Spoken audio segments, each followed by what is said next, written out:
Friends, date হলো আজ 13 June 2025। দেখতে পাচ্ছ গোল্ড আজকে আবার 1 লাখ মার্ক ক্রস করে গিয়েছে।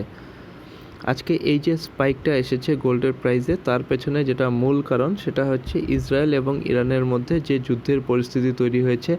ইসরায়েল ইরানের ওপর যে অ্যাটাক করেছে তার জন্য শেয়ার মার্কেটের ওপরে তার ইম্প্যাক্ট পড়েছে। শেয়ার মার্কেট থেকে মানুষ টাকা বের করে নিয়ে গোল্ড, সিলভার এসবে টাকা ইনভেস্ট করা শুরু করেছে।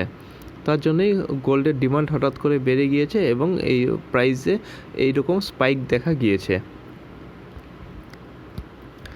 22 এপ্রিল গোল্ডের প্রাইস ছিল 1,01,600 টাকা। আজকে দেখো নিফটি এই গোল্ড কিন্তু 1,01,540 টাকায় ট্রেড করছে, মানে অল টাইম হাইয়ের একদম কাছাকাছি ট্রেড করছে।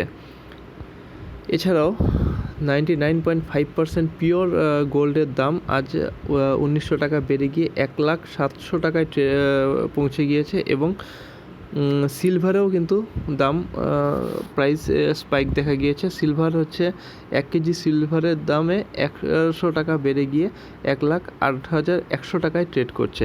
তো এরকম যুদ্ধের পরিস্থিতি যখনই তৈরি হবে তখনই কিন্তু গোল্ড, সিলভার এসবের দাম বাড়বে, কারণ মানুষ তখন শেয়ার মার্কেট থেকে টাকা বের করে নিয়ে বিভিন্ন সেফ অ্যাসেট যেমন গোল্ড, সিলভার, ইটিএফ, তারপর বন্ড এসবে টাকা ইনভেস্ট করতে শুরু করে। যার জন্যই যখন যুদ্ধের পরিস্থিতি তৈরি হয় তখনই কিন্তু এরকম গোল্ড, সিলভার, তারপরে বন্ড এসবের দামে স্পাইক দেখা যায়। তো যদি কেউ যদি এখন ইনভেস্ট করার চিন্তাভাবনা করো তাহলে নিজের রিস্কে করবে, ভালো করে বুঝে শুনে প্রপার অ্যানালাইসিস করে তারপরে ইনভেস্টমেন্ট করবে। প্রয়োজনে ফাইন্যান্সিয়াল কোনো অ্যাডভাইজারের সঙ্গে কথা বলে নিতে পারো। এই ভিডিওটি শুধুমাত্র কিন্তু নলেজ পারপাসে তৈরি করা, কোনো রকম বাইং বা সেলিং রেকমেন্ডেশন নয়।